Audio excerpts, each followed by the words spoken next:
Kumusta aking minamahal na pamilya ng mga naghahanap ng pagbabago? Alam kong may dahilan kung bakit ka narito ngayon, may isang tinig sa loob mo na nagsasabing kailangan mong marinig ang katotohanan ito, at hindi ka nagkakamali. Direkta akong magsasalita sa iyo ngayon na walang paligoy-ligoy. Isipin mo ito, isang reklamo lang, isang sandali ng pagiging negatibo ang kapangyarihang burahin ang libu-libong panalangin mo, libu-libong syolat, libu-libong dalangin na inalay mo ng buong puso. Isang simpleng reklamo lang ang maaaring pumawi sa lahat ng iyon. Hindi ba nakakagulantang marahil iniisip mo paano naman nangyari iyon? Imposible yan. Well, kung handa kang harapin ang isang katotohanan na magpapabago sa iyong pananaw at ganap na magpapalaya sa iyo. Sa pag-ikot ng pagrereklamo, manatili ka hanggang dulo dahil ang bawat salita rito ay mahalaga at may kakayahang magtransforma sa iyong buhay. Nagtanong ka na ba kung bakit sa kabila ng lahat ng iyong panalangin at pagmamakaawa parang walang nagbabago?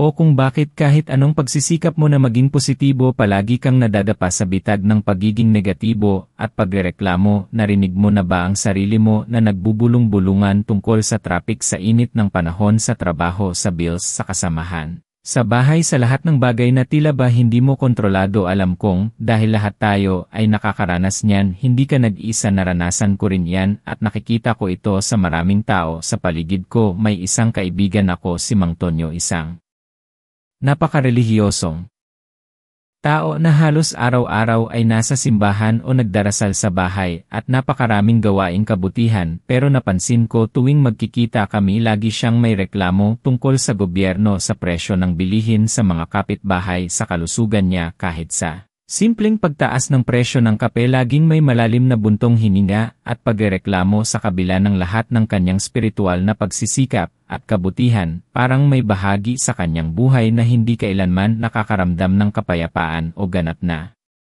kaligayahan. Laging may kulang, laging may hinanakit sa hangin. Nakita ko na sa bawat dasal na inaalay niya, parang may isang butas sa balde niya na pinapadaan ang kanyang mga biyaya. Ito ang misteryo na ibubunyag ko sa iyo ngayon, kung paano at bakit nangyayari ito at paano mo tuluyang isasara ang butas na iyan. Ang pagrereklamo ay hindi lang basta pagbigkas ng salita, ito ay isang enerhiya, isang dalas ng panginginig ng kaluluwa mo na naglalabas ng isang signal sa buong universo. Kapag nagrereklamo ka, para kang nagpapadala ng mensahe sa Diyos, sa universo, na sinasabi mo na hindi ka kontento sa ibinigay niya, hindi ka nagtitiwala sa kanyang plano, hindi ka naniniwala na may mas malaking dahilan ang lahat ng nangyayari sa bawat pagrereklamo. Para kang nagsasara ng pinto sa mga biyaya na handa niyang ibigay sa iyo. Ang sikreto ay hindi lang sa bilang ng iyong panalangin, kundi sa kondisyon ng iyong puso kapag ikaw ay nagdarasal, at higit sa lahat sa kondisyon ng iyong puso pagkatapos magdasal. Sa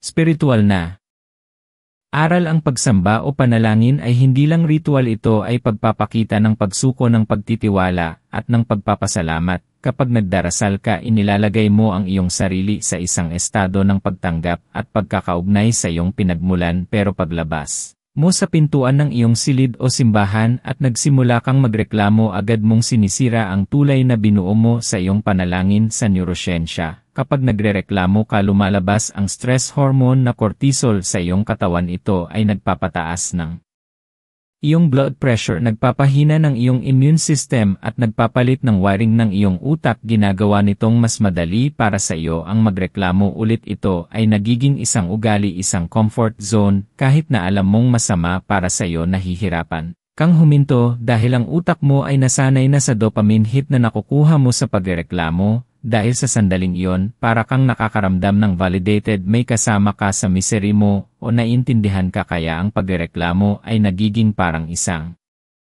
addiction sa ating sistema, pero ang addiction na ito ay unti-unting pumapatay sa iyong kaligayahan at sa iyong koneksyon sa Diyos. Ang pagrereklamo ay isang pagpapakita ng kawalan ng pananampalataya. Ito ay sumisigaw sa universo ng hindi ako sapat. Hindi sapat ang aking buhay, hindi sapat ang ibinibigay sa akin, at ang universo o ang Diyos ay tumutugon sa kung ano ang iyong sinisigaw. Kung patuloy kang magrereklamo sa kakulangan, patuloy mong mararanasan ang kakulangan, pero kung pipiliin mong magpasalamat, Sa kung ano ang mayroon ka kahit gaano pa kaliit at magtiwala sa biyaya na darating mas marami kang biyaya na matatanggap. Hindi ba nakakamangha ang koneksyon na ito? Pero paano mo nga ba titigilan ang pagrereklamo kung nasa sistema mo na ito kung parang automatic na lumalabas sa bibig mo ang mga reklamo? May isang simpleng ehersisyo na magpapabago ng iyong pananaw at hindi ito ang iniisip mo ikalawa at ito ang mahalaga sa lahat. Kailangan mong maging mapagmasid sa iyong sarili. Ang unang hakbang sa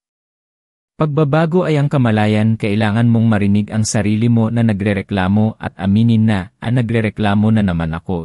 Hindi mo ito kayang baguhin kung hindi mo ito kinikilala. Naintindihan ko na mahirap ito sa umpisa, dahil ang pagrereklamo ay madalas nagiging isang defense mechanism, isang paraan upang makaramdam ka ng kontrol sa isang sitwasyon na hindi mo kontrolado o isang paraan upang humingi ng simpatsya. Pero sa bawat pagkakataon na pinipili mong magreklamo, inilalagay mo ang iyong sarili sa isang estado ng pagiging biktima at ang biktima ay walang kapangyarihan, walang kontrol, walang kakayahang magbago. Ngayon na alam mo na ang epekto ng pagrereklamo sa iyong buhay, sa iyong kalusugan, at sa iyong spiritual na koneksyon, kailangan mong gumawa ng isang desisyon. Ito ang simpleng ehersisyo na magpapabago ng lahat. At ibibigay ko sa iyo ang isa sa mga sikreto na hindi gaanong itinuturo. Kapag nahuli mo ang iyong sarili na nagrereklamo, huminto ka saglit at agad mong ibalik ang reklamo sa isang pasasalamat o sa isang solusyon. Halimbawa, kung nagrereklamo ka tungkol sa traffic na, ang traffic ang init, nakakainis, baguhin mo ito sa nagpapasalamat ako na may sasakyan ako na masasakyan, o nagpapasalamat ako na may oras akong mag-isip o makinig ng podcast habang nasa traffic, o kaya nagpapasalamat ako na nakauwi pa rin ako sa aking pamilya kahit ma-traffic.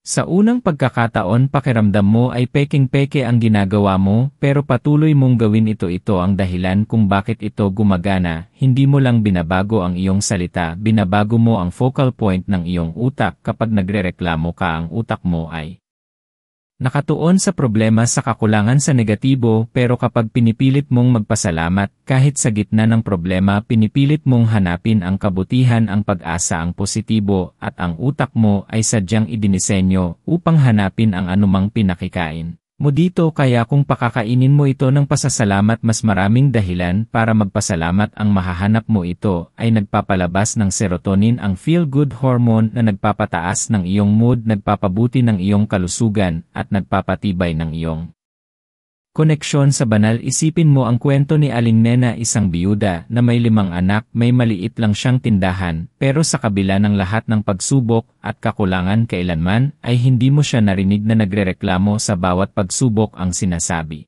niya ay, "Salamat po Panginoon, may isa pa kaming araw na nalagpasan. Salamat po, at may kaunti pa kaming benta. Salamat po, at malalakas ang aking mga anak." Hindi man siya yumaman sa material na bagay, pero ang kanyang kapayapaan, ang kanyang kagalakan ay hindi mabibili ng pera, at laging may tulong na dumarating sa kanya mula sa mga taong hindi niya inaasahan. Dahil ang kanyang enerhiya ng pasasalamat ay humihila ng biyaya. Maaari mong sabihin, "Pero mahirap yan, sanay na ako magreklamo." Alam ko mahirap ito sa umpisa. Ang pagbabago ay hindi madali. Ito ay parang paghubog ng isang bagong daanan sa gubat. Kung dati ay palagi kang dumadaan sa daanan ng pagrereklamo, natural na doon ka pupunta. Kailangan mong sadyang gumawa ng bagong daanan ng pasasalamat sa pamamagitan ng patuloy na pagsasanay. Sa bawat pagkakataon na pipiliin mong magpasalamat sa halip na magreklamo, mas nagiging madali ang bagong daanan, mas nagiging matibay ang bagong koneksyon sa utak. Ito ang pangatlong hakbang. Ang praktikal na aplikasyon nito: una, maging mapagmasid; ikalawa, ibalik ang reklamo sa pasasalamat o sa isang solusyon; at ikatlo, maging proactive sa pasasalamat. Huwag mong hintayin na may mangyaring masama bago mo mapilitan maging mapagmasid sa iyong pagrereklamo. Gumawa ka ng listahan ng 5 bagay na pinasasalamatan mo bago ka matulog sa gabi, at 5 bagay bago ka bumangon sa umaga. Gawin mo itong ritual, gawin mo itong bahagi ng iyong buhay. Ito ang magpapalit ng iyong mindset sa pamatagalan. Mula sa kakulangan patungo sa kasaganaan, mula sa pagiging biktima patungo sa pagiging mananalo. Sabihin mo sa comments kung saan ka nanonood, at kung nakakatulong ba sa puso mo ang mensaheng ito. Malaking tulong yan para mas maunawaan ko ang pamilya natin at makagawa pa ng mas marami pang nakakapagpabagong nilalaman ang iyong boses ay mahalaga sa komunidad na ito ang iyong mga salita, ay may kapangyarihan ang bawat salita na lumalabas sa iyong bibig ay bumubuo sa iyong realidad kung nagrereklamo. Lumilikha ka ng realidad na punong-puno ng pagrereklamo, kung nagpapasalamat ka lumilikha ka ng realidad na punong-puno ng biyaya, hindi ito magic kundi ito ay prinsipyo ng universo at ng spiritual na mundo ang Diyos ay nagbigay sa atin ng kapangyarihan upang pumili kung paano tayo mag-iisip at kung paano tayo magsasalita, kung gaano ka kadalas magdasal, at kung gaano ka karelihiyoso ay walang saysay kung ang iyong puso ay puno ng pagrereklamo at kawalan ng pasasalamat pagkatapos ng iyong dasal. Hindi ba parang hinahabol mo ang iyong sariling buntot? Na intindihan ko na sa simula ay parang ang hirap talaga, lalo na kung galing ka sa isang pamilya o kapaligiran na punong-puno ng pagrereklamo kung saan ang pagrereklamo ay normal lang at tanggap. Pero tandaan mo, hindi ka produkto ng iyong nakaraan, hindi ka limitado sa kung ano ang kinalakhan mo, may kapangyarihan kang pumili ngayong araw na ito na baguhin ang iyong landas, ang iyong pag-isip, ang iyong mga salita at ang iyong buhay. May isang huling sikreto na magpapabilis ng iyong pagbabago, isang bagay na halos wala pang nagsasabi sa iyo, ito ang magbubuklod sa lahat. Ang tunay na lihim ay hindi lang ang paghinto sa pagrereklamo at paglipat sa pasasalamat, kundi ang pag-unawa na ang pagrereklamo ay nagmumula sa isang lugar ng takot at kawalan ng tiwala, takot na hindi ka sapat, takot na hindi ka magtatagumpay, takot na hindi ka mamahalin, takot na hindi sasapat. Ang biyaya ng Diyos ang tanging paraan upang ganap na mapalaya ang iyong sarili mula sa bitag ng pagrereklamo ay ang palitan ang takot na iyon ng pananampalataya at tiwala sa kapangyarihan ng Diyos at sa iyong sariling kakayahan na malampasan ang anumang hamon. Sa bawat pagkakataon na gusto mong magreklamo, huminga ka ng malalim at sabihin sa iyong sarili, nagpapasalamat ako at nagtitiwala ako. Nagtitiwala ako sa plano ng Diyos, nagtitiwala ako na ang lahat ay may dahilan, nagtitiwala ako na sapat ako, nagtitiwala ako na mayroong kasaganaan para sa akin. Ito ang tunay na lunas sa ugat ng pagrereklamo, hindi lang ito pagbabago ng ugali kundi isang pagbabago ng puso. Hindi ka nilikha para mabuhay sa anino ng pagrereklamo at kawalan ng pasasalamat. Ikaw ay nilikha para sa kagandahan, para sa kadalakan, para sa kasaganaan, para sa kapayapaan. Ang iyong puso ay idinisenyo upang magpasalamat at umibig, hindi upang maging puno ng pait at hinanakit. Ang iyong potensyal ay mas malaki kaysa sa anumang reklamo na maaaring lumabas sa iyong bibig. Ang iyong kwento ay hindi pa tapos at ang pinakamaganda sa iyo ay darating pa. Mula ngayon, piliin mong maging isang liwanag sa mundo, hindi ang liwanag na nagtatago sa pagrereklamo, kundi ang liwanag na nagniningning sa pasasalamat at tiwala. Sa bawat salita mo ay maging panalangin, hindi reklamo. Bawat hininga mo ay maging pasasalamat sa lahat ng ibinigay at ibibigay pa sa iyo. Isipin mo ang iyong buhay na puno ng kapayapaan at kagalakan. Sa halip na magbilang ng mga problema, bibilangin mo ang mga biyaya. Sa halip na magreklamo sa kakulangan, magpapasalamat ka sa kasaganaan. Ang buhay na iyon ay posible para sa iyo. Nagsisimula ito sa pagpili mo ngayon. Ngayon ay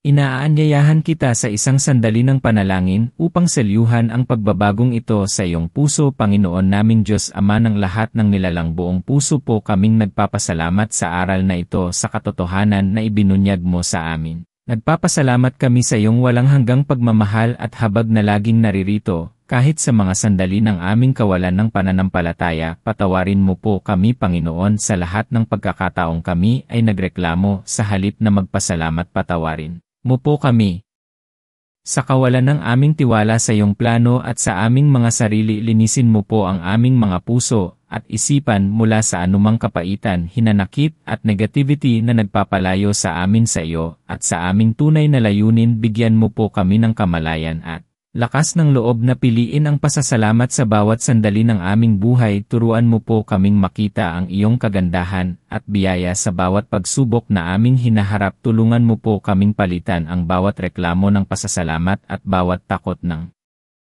pananampalataya. Deklarasyon po namin, Panginoon, na mula ngayon pipiliin naming maging mga nilalang na puno ng pasasalamat na nagtitiwala sa iyong kapangyarihan at sa iyong walang hanggang pag-ibig. Naniniwala po kami na sa pagbabago ng aming puso at salita ay Binubuksan namin ang pinto sa mas marami pang biyaya at kapayapaan sa aming buhay. Protektahan mo po kami at pagpalain ang aming mga pamilya, ang aming mga tahanan, at ang aming mga pagsisikap. Salamat po Panginoon sa iyong walang katapusang pagmamahal at guidance. Ang lahat ng papuri at karangalan ay sa iyo lamang, sa iyong banal na pangalan. Amen. Kung hindi ka pa nakapag-subscribe, i-click mo na ang subscribe button at ang notification bell para hindi mo mapalampas ang bawat aral na magbabago ng iyong buhay. At kung gusto mong malaman kung paano mo mas lalalim ang iyong pananampalataya sa gitna ng pagsubok, panoorin mo ang video na ito sa screen. Ang iyong paglalakbay sa pagbabago ay nagsisimula ngayon. Ibahagi mo ito sa isang kaibigan na alam mong kailangan ding makarinig ng mensaheng ito, dahil bawat pagbabahagi mo ay isang gawa ng pag-ibig. Maraming salamat sa iyong oras at sa iyong puso. Tandaan, ikaw ay minamahal at may kapangyarihang magbago sa isang pagkakataon, sa isang salita, sa isang pasasalamat. Hanggang sa muli, ang biyaya at kapayapaan ay sumaiyo.